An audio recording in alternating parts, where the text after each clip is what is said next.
الكريم نبينا محمد وعلى آله وصحبه أجمعين. As we continue in Buloogh Al-Maraam, the book entitled Buloogh Al-Maraam, which they translated as obtaining the objective by the great illustrious scholar Ahmad ibn Ali ibn Hajar Al-Asqalani rahimahullah, who died 852 after the migration of our Prophet alayhi salatu wasalam. In his book, like we said, Buloogh Al-Maraam is one of those tremendous treatises that the great Imam wrote in preparation for the one who wants to study the affairs of fiqh, the affairs of jurisprudence, which is considered from the branches of the religion of Islam. And we're still in the chapter in regards to marriage. So the Kitab An-Nikah, which is entitled the Book of Marriage, we've been discussing for the past couple of years because there's been subtopics that falls under that main topic. The main topic is the Book of Marriage. Then under the Book of Marriage you have subtopics. And from those subtopics in which we've been discussing for the past couple of weeks is the affair pertaining to a sadaq. The affair pertaining to sadaq, the sadaq meaning the dowry. The dowry which is given to the woman at the time of marriage. We stopped at the hadith. If everyone looks in their books, in Buloogh Al-Maraam, you'll find we finished the hadith of Abdullah ibn Mas'ud. As Abdullah ibn Mas'ud gave that ruling about the woman whose husband died, and she became a widow. When she died, or when her husband died, we said in the narration that he did not consummate the marriage, and he died before consummation. And then, as we know, Abdullah ibn Mas'ud, the great Sahabi, gave the ruling in which the other Sahabi, whose name was Ma'qil ibn Sinan al-Ashja'i, when Abdullah ibn Mas'ud gave that ruling or that legislation in regards to the woman whose husband had died and she became a widow before consummation of the marriage, Abdullah ibn Mas'ud radiallahu anh gave that ruling or that judgment. Ma'qil ibn Sinan stood up and said, I testify that the ruling you gave agreed with the ruling that the Messenger of Allah had gave to a woman. Her name was Barwa' bint Washiq.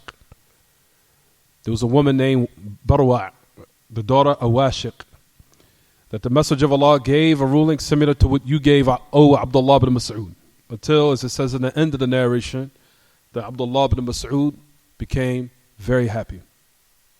That what he gave from ijtihad, meaning for what he tried to give of a ruling that agreed with the truth, that alhamdulillah, he was given tawfiq to give an exact legislation and ruling which the Messenger of Allah gave to that woman whose name was Barwa'. So we finished that narration and we continue in the chapter until, if everyone looks in their books, the next narration that we want to now explain is the hadith of Jabir ibn Abdullah radiyallahu anhuma. If you look in the chapter, it says, أن النبي صلى الله عليه وسلم قال من أعطى في صداق امرأة سويقا أو تمرا فقد استحل. One narration, if everyone looks in their books, it says on the authority of Jabir ibn Abdullah radiyallahu anhuma أن النبي صلى الله عليه وسلم قال من أعطى في صداق امرأة سويقا أو تمرا فقد استحل. That says in the narration that whoever gives as a dowry for a woman, now listen to this, suwayqan. He gives her as a dowry at the time of marriage something called suwayq. We'll talk about that. It was a type of food which is known today, which we'll talk about in the explanation, inshallah. But anyway, it says whoever gives a woman as a dowry at the time of marriage a suwayq or tamr, I'm sure everyone's familiar with the meaning of tamr, faqad istahal. Indeed, he has now made the private parts lawful. أخرجه أبو داود وإشارة إلى ترجيح وقفه. As Abu Dawud had extracted in his Sunan, and he also said, or he gave the opinion that the strongest in regards to this narration is that it's mawquf. It's mawquf. What did we say in last classes? What's the meaning of mawquf? That it's the statement of a what? Of a companion. It's a statement of a sahabi. So that's the meaning of mawquf. It's a statement of a companion. طيب. Let's read the next narration also. We'll combine between explaining both of them at the same time. If everyone looks in the next narration, as it says, on the authority عن عبد الله بن عامر ابن ربيعة عن عبد الله بن عامر ابن ربيعة عن أبيه رضي الله عنه أن النبي صلى الله عليه وسلم أجاز نكاح امرأة على نعلين أخرجه الترمذي وصححه وخولف في ذلك. وخولف في ذلك. On the authority of Abdullah ibn Amir ibn Rabi'ah, upon his father, who was a Sahabi, that the Messenger of Allah, alayhi salatu wasalam, that he legislated, or rather, he said what was permissible, if there was to be a marriage, that if one was to marry a woman upon giving her 2 sandals, ala na'layn, 2 sandals, that he gave permissible for a man, if he wanted to marry a woman, to marry her upon 2 sandals, meaning as a dowry at the time of marriage, that he legislated, he said was permissible to do that. It's been extracted in Tirmidhi, and we know Tirmidhi, a lot of people call it Sunan, but it's called Jami' Tirmidhi, which we'll talk about later, as far as why it's called Jami' or Tirmidhi, and he also authenticated the narration, even though some Ahl Ilm opposed him in that ruling in regards to this narration, which we'll talk about inshallah. Don't worry.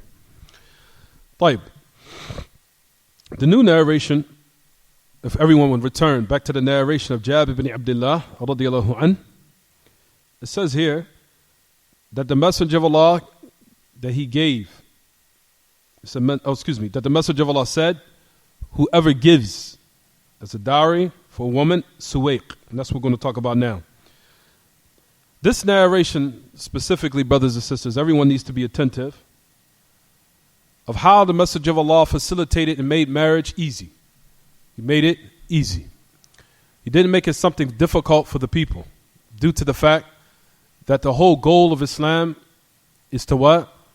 Is to make the affairs that are legitimate and legislated by Allah facilitated and simplified for the people. To make them facilitated and simplified for the people. The affairs in which Allah has made halal supposed to be what? Available. And the affairs as haram supposed to be what? They're supposed to be difficult. These affairs in the days and times, we see everything is switched now. Halal is hard, haram is easy. Even though it's not permissible for us to indulge in affairs that are impermissible. It's not permissible to say or use the excuse, well, you know, halal is hard for me to attain, so I'm going to just resort to haram. It's not an excuse. But at the end of the day, the affairs of marriage are supposed to be facilitated and easy, so the people can be what?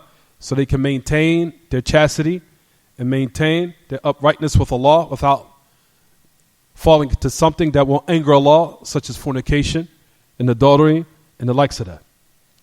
So it says here in this narration, you'll find that the great Imam Ibn Fawzan, that he says about this narration specifically, he said, وَهَذَا أَيْضًا دَلِيلٌ عَلَى تَيْسِيرِ الْمَهْرِ فَمَنْ أَعْطَى امْرَأَةً صَدَاقًا سُوَيْقًا أَوْ تَمْرًا فَقَدْ اسْتَحَلَ. He said this narration is an evidence for simplifying the dowry, simplifying and facilitating and making easy the dowry. Simplifying and making easy the dowry. And that a man, whoever gives a woman as a dowry, a suwaiq or tamr, then the private parts have become lawful. This word suwaiq, the meaning of it, everyone, is a type of barley that's been cooked. The word suwaiq, as it says in the narration, the Prophet ﷺ said, whoever gives a woman suwaiq, What's the meaning of suwaiq? It's a type of barley which was known during the time of the Sahaba, that they would cook it and grind it up. And they would mix it with some fat and dates. And I think in certain narrations, in certain ways, they used to make it with cheese, or what have you. And it's still known to this day. They would grind it up, mix it, cook it, and the people would eat it. So that's the meaning of the word suwaiq. Suwaiq. So they would mix it up, grind it, cook it, and then it would be served as food for the people. So the Messenger of Allah said, whoever does this, whoever gives this as a dowry. So this shows that even what? Food can be dowry. It can be a dowry for the woman at the time of marriage. So a lot of people think it's something that is what? It's something that is monetary, meaning it's actual money. But we discussed that it could be something of value, even if it's what? Even if it's food.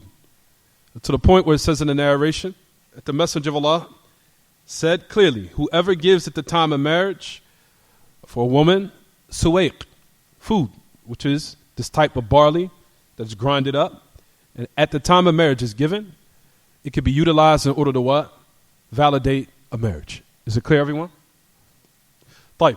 So it says in the narration, and I'm even mentioning even some of what the great Imam Ibn Uthaymeen that he says in this regard. He says, السويق الحب المحمص, same thing, but which you mentioned here.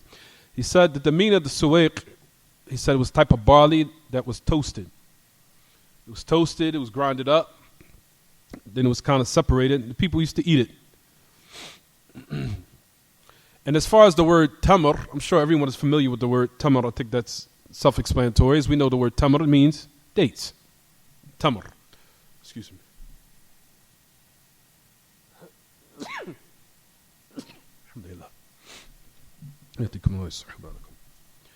So notice that the Prophet ﷺ said whoever gives barley, this type of suwaiq, or this type of dates at the time of marriage. And when the Messenger of Allah said suwaiq, a person would say, طيب, how much the amount of suwaiq? How much the amount? Does it have to be, for example, 3, 4 types, 10, 20? When the Messenger of Allah generalized in the narration, when he said suwaiq, it was left, as they say, nakira fi siyaq al-shart. Notice in the narration it says, whoever gives as a dowry to a woman, suwaiq.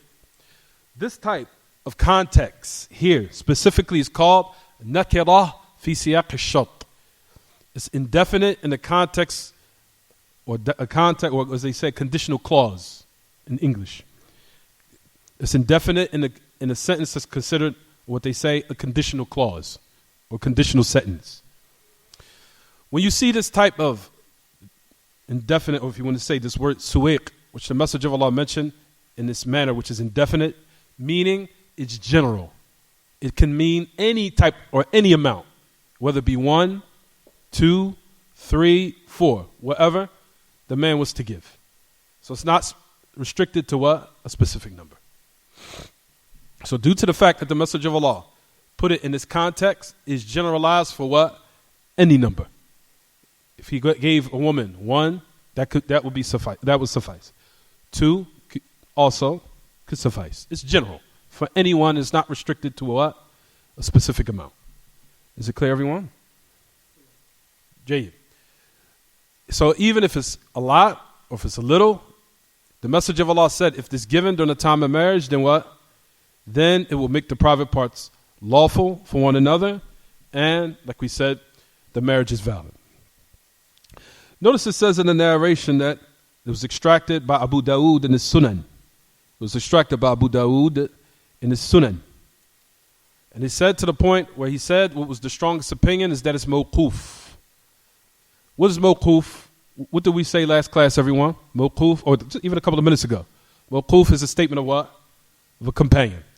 طيب, this narration they said, especially the Ahl Ilm, they said that this narration was a statement of who? Jabir. If you look in the narration, who's the narrator of the hadith? Jabir bin Abdullah, the great Sahabi.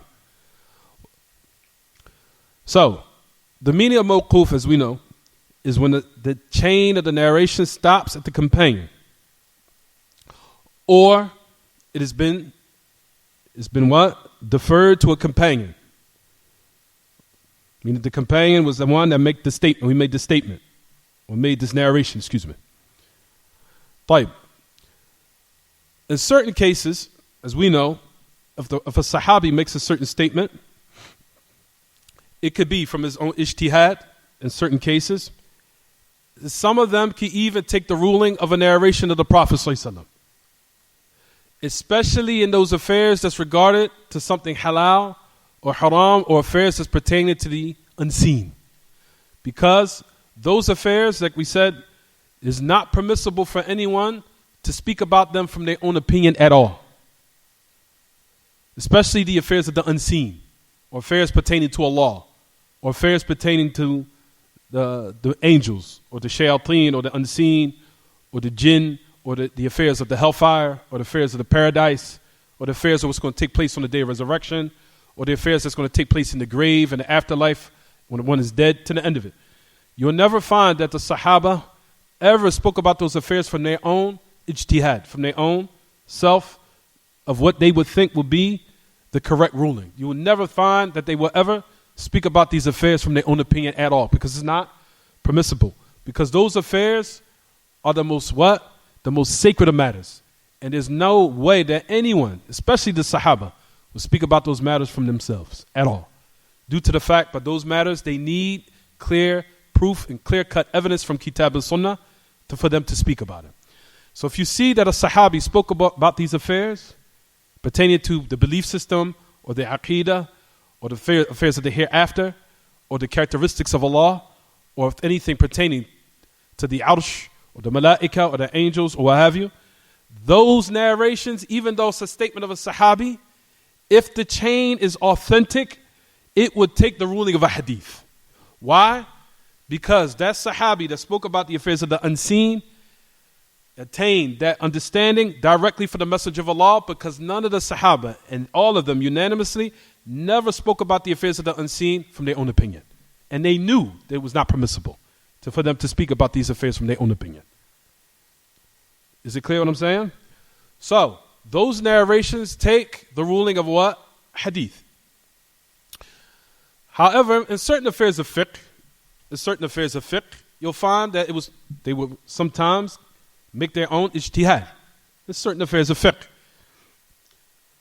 So now, what was this? Even you'll find that Ibn Uthaymeen mentioned this, and I'll just read it quickly.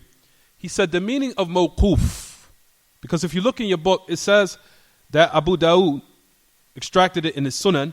However, he said that this narration, he leaned towards that it's was considered mawquf. It's considered a statement of Sahabi. That's what we're going to speak about a little bit right now. I'm not going to get too much into detail. So the word mawquf, like we said, means, number one, that the chain stopped it at a what? At a companion. Either the chain, or that it was ascribed or deferred to a companion. Meaning the companion made the statement, or the companion made the narration. That's the word what? Mawquf. Is it clear? It was referred or deferred to a statement of a Sahabi, and it did not take the ruling of a hadith. It did not take the ruling of a hadith. A person would say how? I just mentioned it a couple of seconds ago. Such as the Sahabi made a statement about Jannah, or the statement made a statement about the hellfire.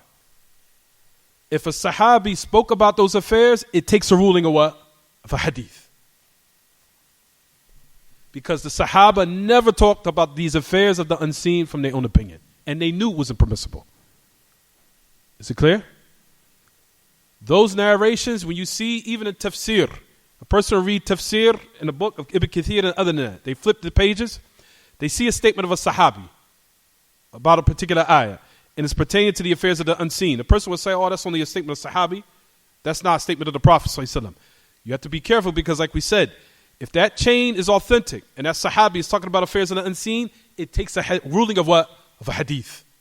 Because these affairs are talking about the affairs of the unseen and pertaining to the affairs of the belief system, which is the most sacred of matters. And none of the Sahaba spoke about these matters from their own opinion at all, because they're the most sacred. Is it clear? Jayed. So that's what we said in this regard. Now, What we're speaking about here in this narration, Jabir bin Abdullah, which one does it take? Does it take a ruling as it was ascribed to a Sahabi, or does it take the ruling of a hadith? What do we say? Listen to what Ibn Uthaymeen said. He said, وَهَذَا الَّذِي ذَكَرَهُ هَلْ نَحْكُمْ لَهُ بِالرَّفْعِ الجواب لا لأنه مما للاجتهاد فيه مجال وإذا كان للاجتهاد فيه مجال وهو قول الصحابي فلا يحكم له بالرفع لاحتمال أنه قاله تفقها أما الشيء الذي لا مجال للاجتهاد فيه ولم يكن الصحابي معروفا عن الأخذ عن بني إسرائيل فهذا له حكم الرفع. طيب, so in this ruling here in your books, does it take the hukm al-rafa'? Is a marfu'.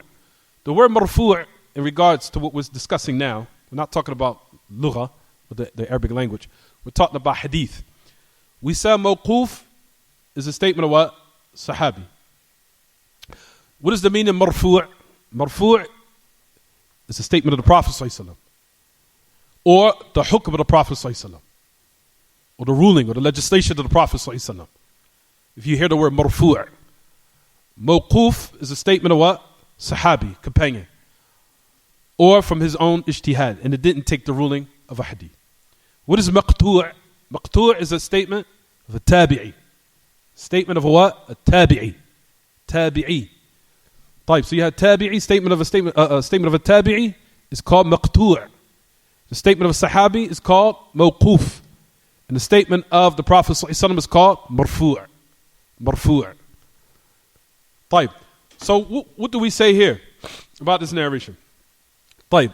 Ibn Uthaymeen answered this where he said this narration here is in regards to the branches of the religion.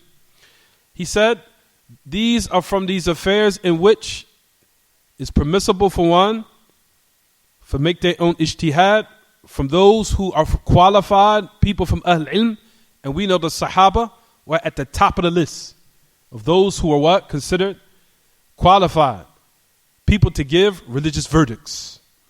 He said here, you'll find that the narration what is given here, especially Jabir bin Abdullah, it was permissible for him to give his what?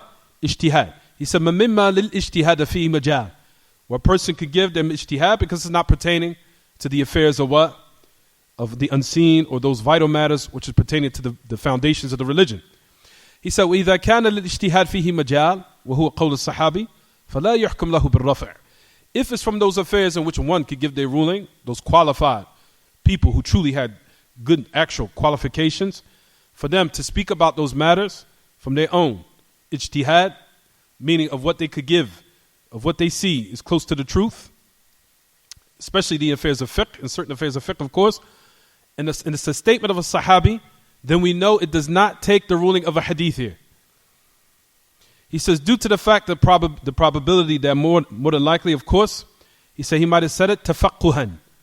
Of course, out of now, given a type of ruling in regards to the affairs of fiqh, where one can give, as we mentioned, and likewise, that the sahabi was not known, of course, in taking from the narration of Bani Israel, in which they call Israeliyat, in which I don't want to speak about right now. But at any rate, this particular narration with Jabir bin Abdullah that he mentioned, it said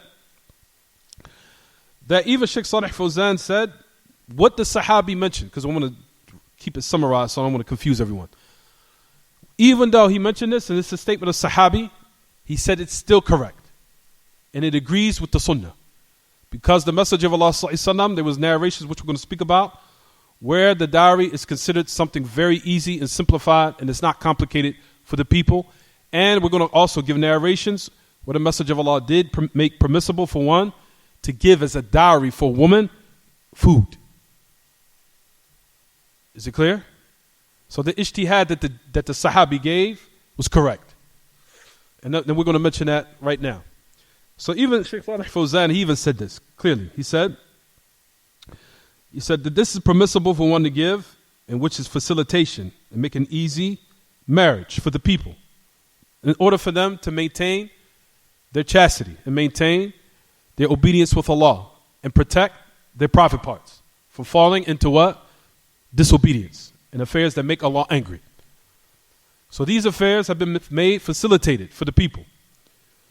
He said this is a clear evidence for what we're mentioning, which is that the people can now, what's considered something of value, which is food, which can be given or utilized as a dowry for a woman at the time of marriage. And these are from the proofs of that.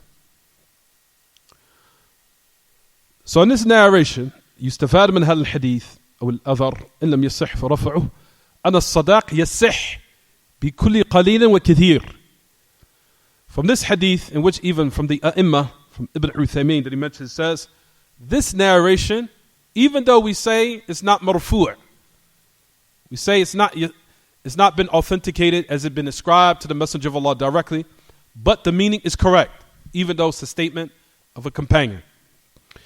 He said that the sadaq or the dowry, it can be valid by even what is a little or plentiful. Doesn't matter. It could be something small or it could be something what? Large. Something in small quantity or huge quantity. Due to the fact that the Messenger of Allah ﷺ said, suwaiq. Suwaiq.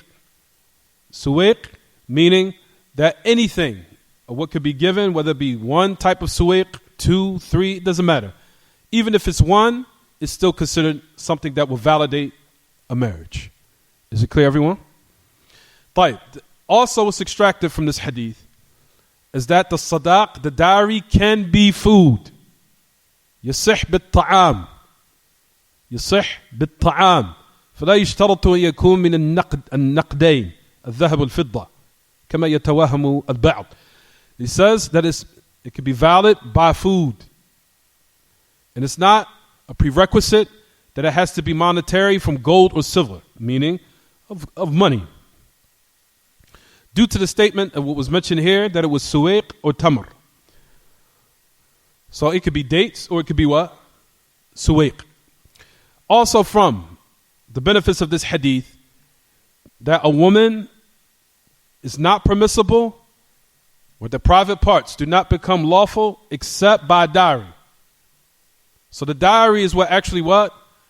When it's discussed or validated, or when it's actually been specified or generalized in the marriage contract, whether it was mentioned or not mentioned. But the point of the matter is that that's a part in the condition of a marriage contract. And that before the marriage contract is discussed, everything is unlawful. Of dating, phone calls, as far as speaking and going out and being alone with each other, and intimacy. All those affairs are unlawful until the marriage contract is discussed and a dowry is discussed, whether it be general or specific. The point of the matter is that what validates the marriage is that there has to be some type, or has to be what? The dowry. And the dowry is what makes the what? Private parts lawful. And it's not a prerequisite that it has to be what? Monetary. It could be what? Was mentioned here in the narration. What it can be, everyone? It could be food. Some people think it has to be something expensive, something to overburden the people, or burden the man who wants to marry, or whoever proposed for a marriage contract or proposed to a woman. There has to be something above his means or what have you. Rather, it's the opposite. Like we said, the marriage, these affairs of marriage needs to be what? Simplified, and that is what a man can offer, due to the fact that we know ultimately that the responsibilities of spending on the woman falls on the man. And it's not for a woman to work. Initially, as you'll find that I've heard, that men actually out here push their women to work and really make it an obligation. Like if you don't go out and work, I'm not marrying you. And I've heard this. This is not the origin. No doubt, due to the situation, we know, and a lot of people say, well, what about the circumstances of the people? I understand perfectly. But the reason why I'm mentioning this is for men to be what? Grateful when your wife wants to help you. Because there's a lot of men out here that in their minds, they really think that it's wajib for their wife to what? Work. They really think in their minds, and they put this in their mind, that you're supposed to work. No, they're not. And if you do find a wife that goes out and works and help you, that's even more an incentive for you to be what? Grateful. Where she's taking the time to what? Take the burden off of yourself. And take the burden off of your children. So we mentioning this in order for what? For our men and our brothers to be more what? Grateful. If your wife decides to work, and she has to work because we know the circumstances in this country, that are really driving the couples and driving the both of the sexes, the male and female, to come out of their what? Their natural disposition of how Allah created them by forcing everyone to work. No doubt, everyone realizes that. But we're trying to now put in our brothers and sisters' minds, or rather our brothers here in the specific matter in which I'm discussing now. This is more directed towards our brothers. For those women are working and are helping out their husbands where things are coming up short, it's more of an incentive for them to be what? Grateful. Because women initially, as far as in the religion of Islam, they do not have to work. That's the ruling of Allah. If you have a problem with that, take it up with Allah subhanahu wa ta'ala. That's the origin. That's the hukum. The hukum is women do not have to work. And I've heard men out here, but. Akhi, at the end of the day, your argument is with Allah subhanahu wa ta'ala. The reason why we're saying this is because a lot of men really walk around with the attitude like, that's what you're supposed to do. No. That's not what she's supposed to do. So that's the reason why we're telling men that this will be due to the fact that your wife, if she's grinding, because I've heard a lot of stories of women grinding like a man out here. Grinding. And she's coming home. This also needs to be incentive to you to also be a little bit more what? Merciful. So be more grateful that you have a wife that's working to help you and aid you. And to also be what? A little bit more merciful when she's coming in tired. Because initially her physical caliber was not made to endure the hard pangs of life as far as working and coming home and going out like a man. That's not how Allah created their genetic and their physical nature. Their physical nature was geared towards bearing children and preparation for what? Reproduction. That's why they have breasts. That's why they grow hips to carry the child. That's why they have aments. All those affairs are preparation for what, everyone? By a no-brainer, reproduction. Men, when they're supposed to go through puberty, they develop strength, they develop a chest, they develop hair, they look as if they're ready for hard work. That's how Allah created their physical nature. So it's a no-brainer. So that's what we're saying. For men, women out there who are helping their wife out, it's an incentive, or their wife is helping their husband out, it's an incentive for us as generally, as men, all of us, even me, I'm included in this. So I'm not making myself an exception. I'm also included in that to bring to the realization for us to be what? Grateful, and to have gratitude for our wives that are what? Working like men, because that's the reality. They're taking the roles of men, which the society is forcing them to do, and it's an incentive for us to be grateful and to have more appreciation and gratitude. For these narrations, brothers and sisters, like we mentioned, it said, it's just okay. So these narrations, like we mentioned, it said, they're also incentive for us to be what? Also incentive for us to be more merciful, especially if you know that our wives are working, our families are working 5-6 days out of the week. And we'll find that a lot of our brothers are very hard upon our wives. I want you to what? I want you to be, you have to take care of 4 or 5 children, and they have to work 6 days a week, and they're still hard on them in a lot of other regards where we need to have a little bit more mercy. And some people's wives are holding their household down due to the neglect or the neglectful spending of their husband and certain things they shouldn't spend on, but they do it anyway. And then the wife has to come behind and what? Fill in the gaps. Where it pushes us and makes us a more incentive to what? For us to be grateful and to humble ourselves that we have women out there that want to aid us and help us in these affairs that society is making difficult upon us. So that was one thing we mentioned. So the narration, the message of Allah Sallallahu Alaihi Wasallam clearly said that the marriage is not valid except by a dowry. And if the dowry is given, like we said, then the private parts after that have become lawful for one another. Even though the previous narration we said, even if the dowry was specified, it's still what? Valid. As we talked about the hadith of Abdullah ibn Mas'ud a couple of weeks ago, right everyone? But the point of the matter is it was mentioned, and that it still has to be what? Given. The point of mention is that it was mentioned, whether if it was specified or if it was not, or if it was generally mentioned. The point of the matter is that if it was in a contract, that's what validates the marriage. Whether it was specified or not, as we mentioned in the last narration, which we covered previously. So the next narration, if everyone looks in their books, the next narration, we said also the narration upon Abdullah ibn Amir ibn Rabi'ah, upon his father, who's a Sahabi. Oh, there it is. The next narration, on the authority of Abdullah ibn Amir ibn Rabi'ah, upon his father, that the Messenger of Allah sallallahu alaihi wasallam, that he legislated nikah, or he validated the marriage of a woman upon two sandals. Upon two sandals. So he validated the marriage upon a man given as a dowry two sandals. Sandals, shoes.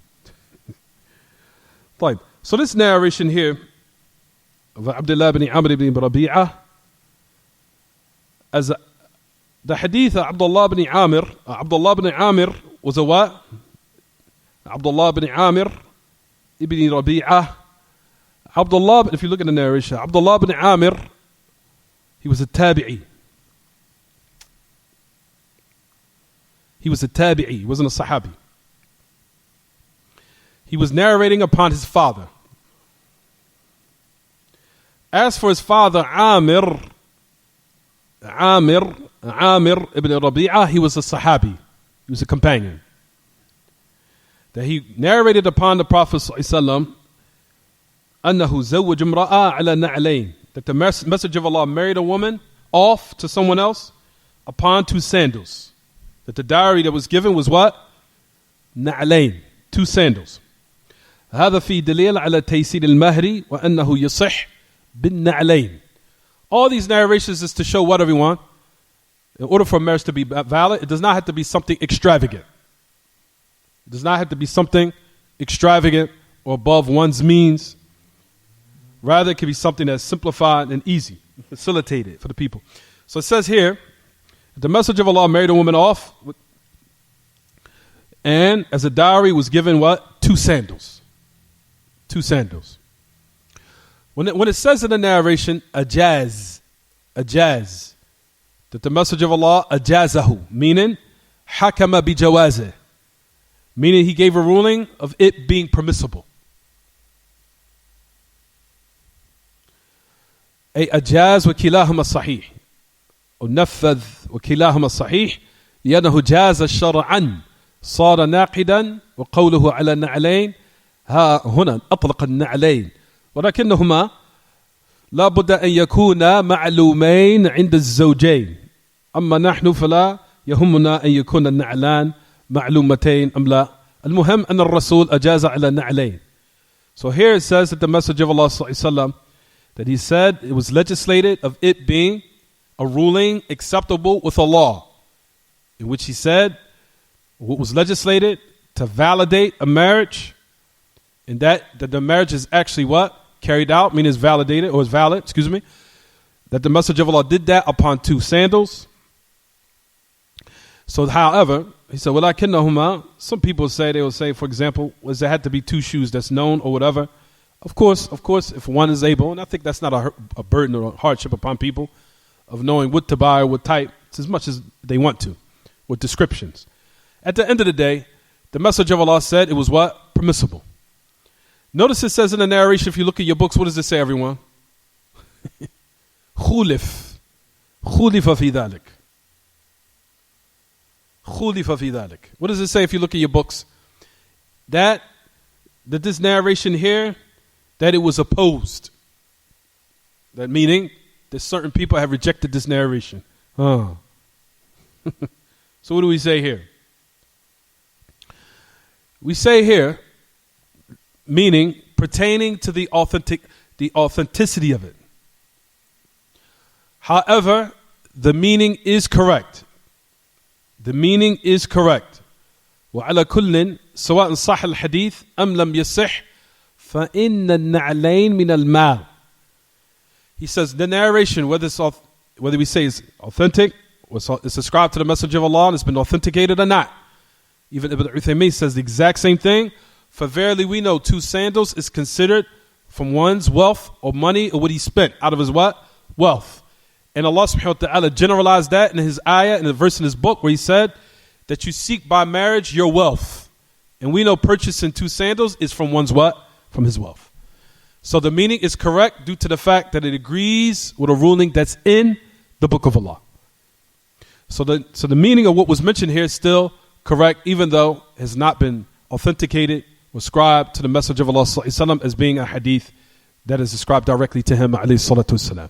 So generally, just to wrap it up and summarize or keep concise everything, to keep it simple, if a person was to marry a woman upon 2 shoes, then what do we say generally? That the marriage is what? Valid. That the marriage is what? Is it invalid? It's invalid? It's valid. Nikah sahih. وَلَوْ تَزَوَّجَهَا عَلَى خِمَارٍ فَصَحِيح. To the point where even said if a man was to marry a woman upon a khimar, then it's authentic or it's valid. Or upon armor or garment or what have you, then it's what? Then it's still what? Valid. He says, إِذَا تَزَوَّجَهَا عَلَى أَقَلِّ شَيْءٍ يُتَمَوَّلْ فَالنِّكَاحِ صَحِيح. Even if it's the least of something that's considered value or wealth, then the marriage is what? Valid. So from the benefits of the hadith is the indication or the hint towards the permissibility of a dowry being what? Simple or something small. Because the Messenger of Allah sallallahu alaihi wasallam in these narrations, like we said, generally, even though some of them have not been authenticated in this chain directly to the Messenger of Allah, but the meaning is correct. So what we said, that all of these ahkam, or all these rulings, that they still stand and they're valid, and we utilize them in the affairs of marriage. Is it clear or is it not clear? Right. We'll mention this last narration, then we'll stop. The next narration, everyone, if you look in your books,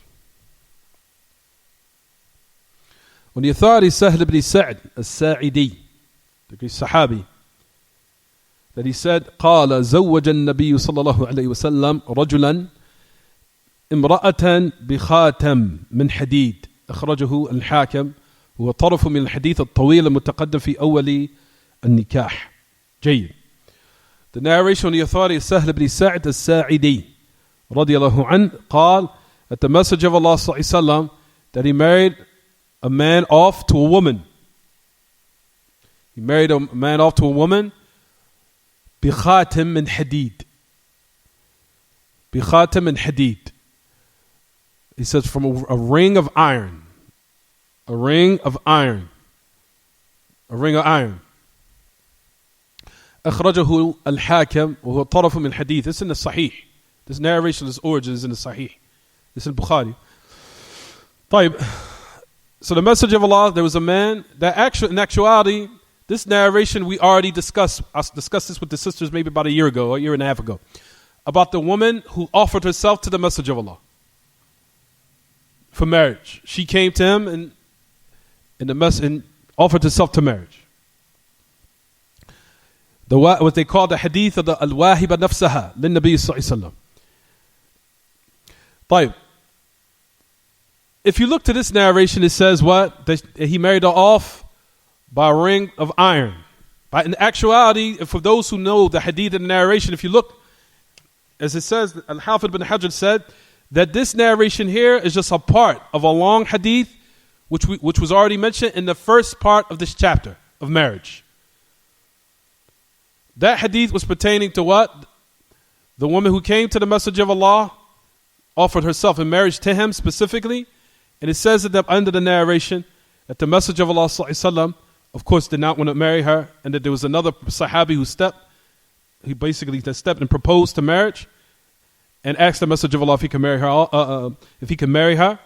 And the Messenger of Allah sallallahu alaihi wasallam, just to sum it up and keep it simple, the narration said, "Look, do you have something to marry her with?" Meaning the dowry. Do you have something? He says, "No." He says, seek something or seek out something, even if it's a ring of iron. That's what the narration says. وَلَوْ خَاتَمٍ حَدِيدٍ. Even if it's a ring of iron. So he said, he sought it out. He says, I don't even have that, O Messenger of Allah. He said, well, what do you have to give? We know that Sahabi had said, he says, I have my garment and where I'm wearing on my back. Until the Messenger of Allah ﷺ said, if you give the top part of your garment, you won't have nothing to cover the bottom part. If you give the bottom part, you have nothing to give to the top part. To let you know that the man was what? In a state of severe what? Poverty. He was in a state of severe poverty. So till the Messenger of Allah asked in the narration what he said, what did you memorize of the Quran? He said, حفظت كذا وكذا من القرآن أو من سورة كذا وكذا من القرآن. So the Messenger of Allah, he asked him, what do you have memorized of the Quran? He says, I have such and such memorized of the Quran. He said, I marry you to her based upon what you have memorized of the Quran or what you're supposed to teach her. To the end of the narration, as it says. طيب. So this narration specifically, what does it say, everyone? That's the hadith in totality of this detail which we gave. This was the narration of which the great Imam was mentioning about. As he said that the narration here is only a part of a what? Of a longer one, which we just mentioned. طيب. So this hadith has already been mentioned about the woman. And if we look to the narrations, there's a difference. So one narration, it says that the Messenger of Allah married her off bi khatam al-hadid. He married her off with a ring of iron. Right? This is what this narration says. But if we look to the hadith which is in the Sahihain, which is in Bukhari Muslim, the Messenger of Allah said, seek out, iltamis walau khatam al-hadid. He says, seek out, look for something, even if it's a ring of iron. So here in this narration, it says he did. And the narration, it just said that he what? Said, seek it out, look for it. He said, iltamis walau kan khatam, walau khatam al-hadid. However, the man did not what? He didn't find it. Until until the Messenger of Allah married him off of what he had memorized of the Quran. طيب. فإن كانت القصة واحدة كما هو ظاهر كلام الحافظ بن حجر صار معنى زوجه أي أجاز له أن يتزوج على خاتم الحديد لقوله التمس ولو خاتم. أما عقد النكاح الذي حصل فإنه زوجه على ما معه من القرآن. He said this narration of what was mentioned by Al-Hafidh ibn Hajar. Well, he mentioned this narration in his book here. He said that the Messenger of Allah married her off by a ring of what? Of iron. That was what the meaning, more or less. However, you'll find that Ahl-Ilm mentioned this narration, or what Al-Hafidh mentioned in his book. He said what was intended by here is that the Messenger of Allah had legislated that if a person did marry her or marry a woman and gave as a dowry a ring of iron, that it would be what? Valid. Otherwise, that was the reason why the Messenger of Allah said it. Because if the man would have found it, then it would have been what? Utilized as a what? Dowry. And the marriage would have been what? Valid. Is it clear what I'm saying so far? Because if he would have found the ring, then it would have been what? It would have been valid. So that's what Al-Hafidh ibn Hajar in here in this narration, that's what he intended. That he mentioned this narration to show that if he would have found a ring, it would have been legislated, and it would have been what? It would have been adequate for the marriage to be valid if he would have found it. So basically, the meaning more or less here of what this narration says is that the Messenger of Allah just made it permissible for a person to be married upon a ring of iron or ring.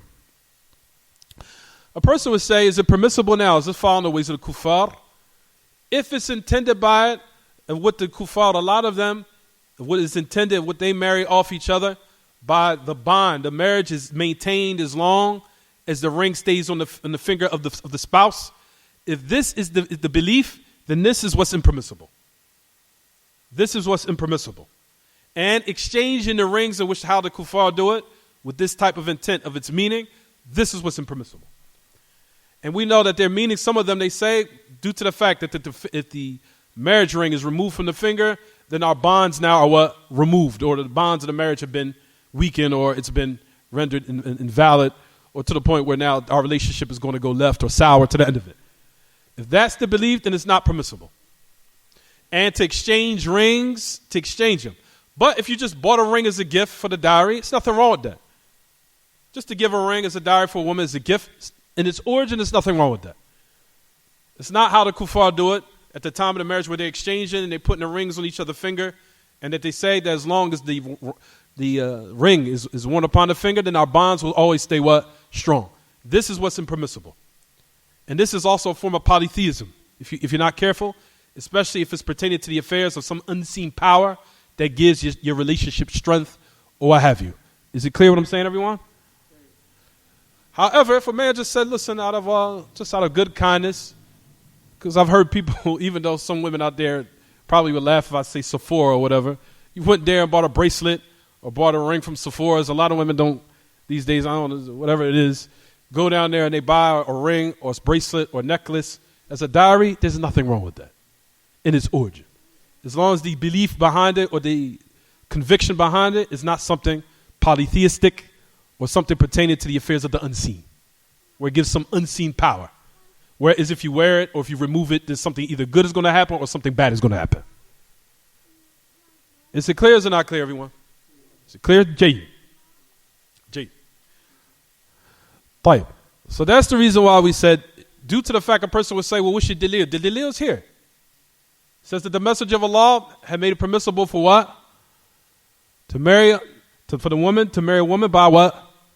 By what, everyone? By a ring. It was mentioned here clearly in the narration. A ring of iron. To go seek it out. So that's the meaning of the narration here.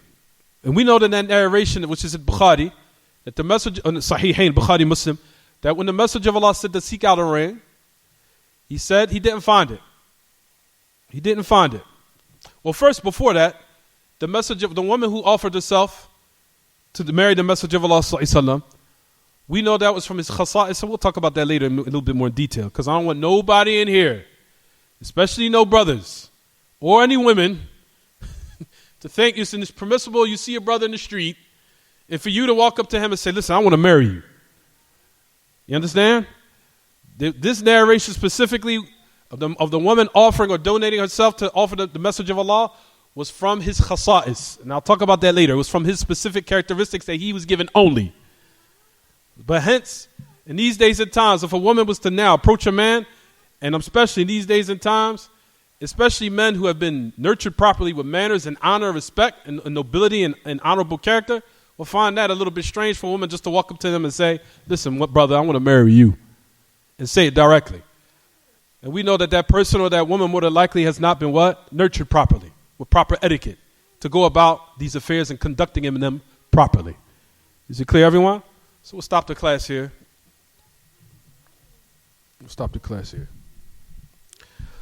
Right, we'll continue next week. Don't worry about it. We'll stop here.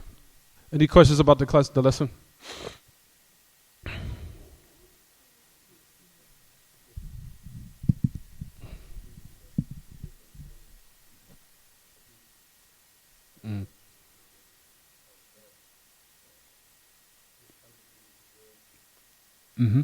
He was aware of this.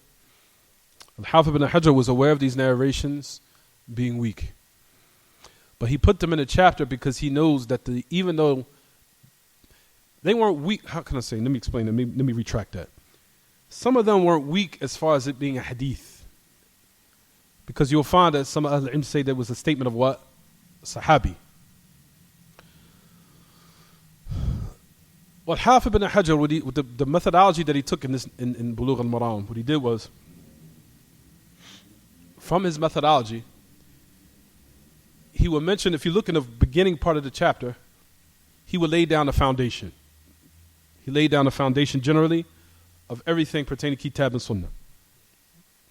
Once the foundations were laid down, you can now bring narrations, once the foundation has been laid down as far as Kitab and Sunnah, those authentic narrations. Then you'll find that you could bring narrations from a companions or narrations that it might be weak in its origin, or you cannot ascribe it to the Prophet ﷺ, but the meaning is correct. Due to the fact that those narrations agreed with the verses in the Quran, and they agreed with the what? The authentic narrations that have been authenticated. So Hafidh ibn Hajar did not use them from the aspect of it being utilized as a foundation. He only used them, as they say, from Bab al-Istitnas, or the meaning being correct because it agrees with Kitab al-Sunnah, and also bringing the narrations, they say, to say, if you want to say for lack of better words, bringing the icing on the cake. The cake is the foundation, and the icing just what? Just completes everything. You understand what I'm saying now? That's the reason why you'll find out that this is what they do in a lot of their books. So from them, Sheikh Muhammad Abdul Wahhab, he did the exact same thing. In Kitab al-Tawheed, you'll find that he brought the foundation, ayat, hadith. Then after that, he might bring a statement of a sahabi with a narration.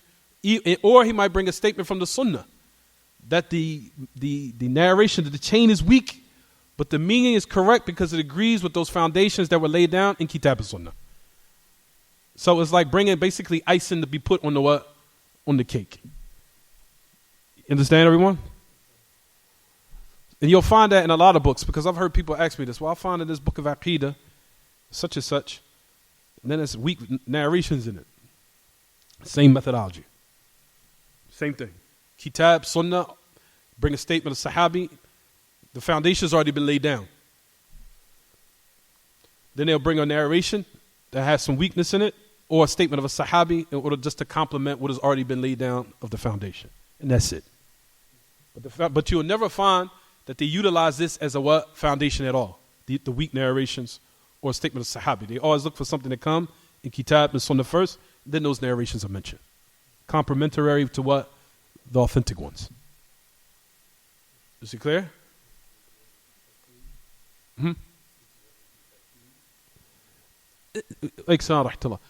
To bring more understanding, ahsant. Bring more clarity, to bring more understanding, and even to give more examples. Like, any questions about the lesson, everyone? Anything? Stop here. Oh. What's the Sahih Bukhari? I don't know if the women have any questions.